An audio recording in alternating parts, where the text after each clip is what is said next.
जल बिन रघुराई, अभी अंतरमल कबहू न जाई। ए भैया, अगर तुम्हारे हाथ गंदगी से बिगड़ी है तो तुम गंदे पानी से धो तो का साफ हो जाएंगे। या तुम घी निकालोगे तो पानी में तो घी थोड़े निकलेगा। इसलिए मेरे भाई बहनों, वास्तव में अगर घी निकालना है तो तुमको दूध का मंथन करना पड़ेगा, दही का। और अगर तुमको अपने हाथ साफ करने हैं तो भैया शुद्ध पानी की आवश्यकता है। तो तुम अपने हृदय को शुद्ध बनाओ, पवित्र बनाओ। आज से ये व्रत लेकर के जाए कि हम अपने दुश्मनी को खत्म करते हैं। आज से हम कभी चोरी नहीं करेंगे और आज से हम किसी भी प्राणी को नहीं सताएंगे। तो समझ लेना आपका जीवन कृतार्थ हो गया। और एक बात तुम्हें मैं बताऊं अपने जीवन के अनुभव की, जिस वक्त तुम ऐसा प्रण कर लोगे कि मैं किसी प्राणी को नहीं सताऊंगा तन से, मन से, वचन से, तो मैं कहता हूँ फिर आप भौतिक ताप से भी मुक्त हो जाओगे। फिर आपको सरप बिच्छू भी नहीं काटेंगे, फिर आपको सिंह, सियार, चीता भी। सज्जनों, एक बार सवाई माधोपुर की टांग में और मेरे सामने नार आ गया। हम जो 3 मूर्ति थे और बिल्कुल आमने सामने हो गए, लेकिन उस बेचारे ने हमसे कुछ नहीं कहा। और शायद हमारी गलत भावना होती तो वो एक हाथ मारे में हम 3 मूर्ति लुढ़का देते। कई बार अच्छे अच्छे सड़कों से मुलाकात गई। ये आश्रम का निर्माण किया तो बड़े बड़े बीच निकले। अब भी 8-10 दिन पहले मैं नीचे गया था तो एक बहुत बड़ा बिच्छू बिल्कुल काला और मेरे पैर पर चढ़ आया। जब पैर में रेंगावन सी लगी तो मैंने पैर उठाया धीरे से, लेकिन वो भारी था तो सरक गया एकदम। और देखा तो बिच्छी। मैंने कहा सरजी साहब देखो बिच्छी। अरे तो अगर निगाह बनाए रही हो अभी। तो जी महात्मा आए नीचे और फिर चिमटा लेकर के उसको धीरे से पकड़ करके और फिर बाहर फेंका। अरे वो खाता तो खा भी जाता। ऐसा हमारे योग में पातंजलि महाराज बताते हैं कि जो प्राणियों से प्रेम करता है उससे सर्प सिंह भी उसके मित्र बन जाते हैं। तभी तो कहते नहीं कि करे बाबा तो सिंह रहते थे, बाबा के सामने आ जाते थे। तो बाबा के हृदय में प्यार होगा नहीं, प्रेम होगा। बाबा उसको सिंह के रूप में नहीं देखते होंगे, बाबा उसको राम के रूप में देखते होंगे, बाबा उसको भगवान के रूप में देखते होंगे। इसलिए सज्जनों, जब हम भी उनको परमात्मा के स्वरूप में देखेंगे तो वास्तव में मैं दावे के साथ कहता हूँ आप भौतिक ताप से मुक्त हो जाओगे। आपको कोई भी प्राणी नहीं सताएगा कभी भी। आपके अंदर में किसी प्रकार की देर भावना नहीं रहेगी तब। इसलिए तो क्या करना चाहिए, हम प्रेम की धारा में बहे। क्या बोला,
पूरा भजन है सचिन हो।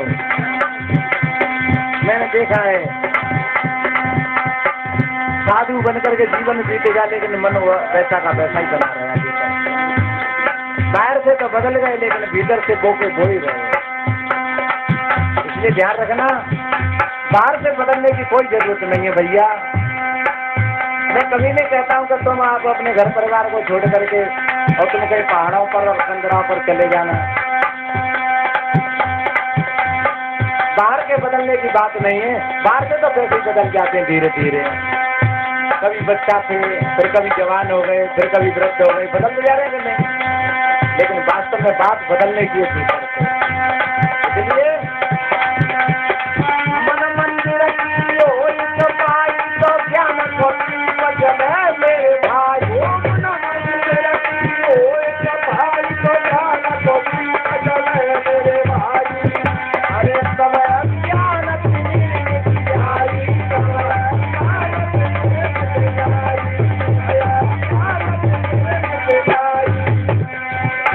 सूरज निकल आया।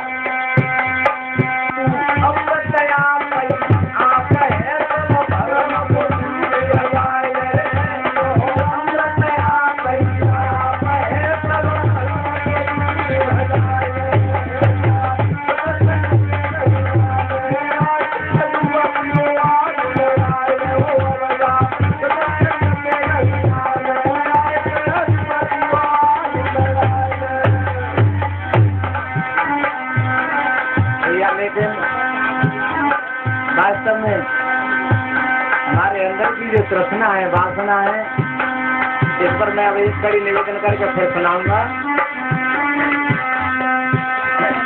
देखो,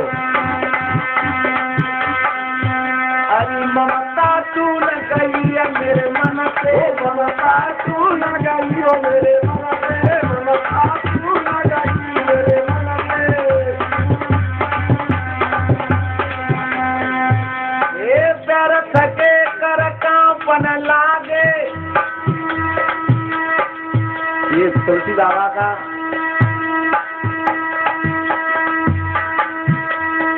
ये पदावली का पद है।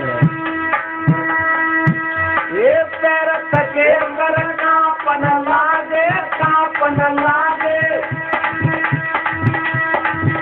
अब ज्योति गई है मेरे मन से, सपना तू न गई है मेरे मन से, सपना तू न गई हो मेरे मन से, सपना तू न गई हो मेरे मन से। इसलिए मेरे भाई बहनों, वास्तव में हमको भीतर की चीजों को समझना है, और भीतर की चीज समझ में आ गई, समझ लो आपको पूरा संसार, परमात्मा की पूरी लीला तुम्हारी समझ में आ जाएगी। तो तुमसे कोई भी, सभी को कहते हैं कि भैया ज्ञान हो गया, अब उससे कोई भी चीज नहीं छुपी है। समाधि का मतलब है सारे जीवन के समाधान मिल गए तुमको।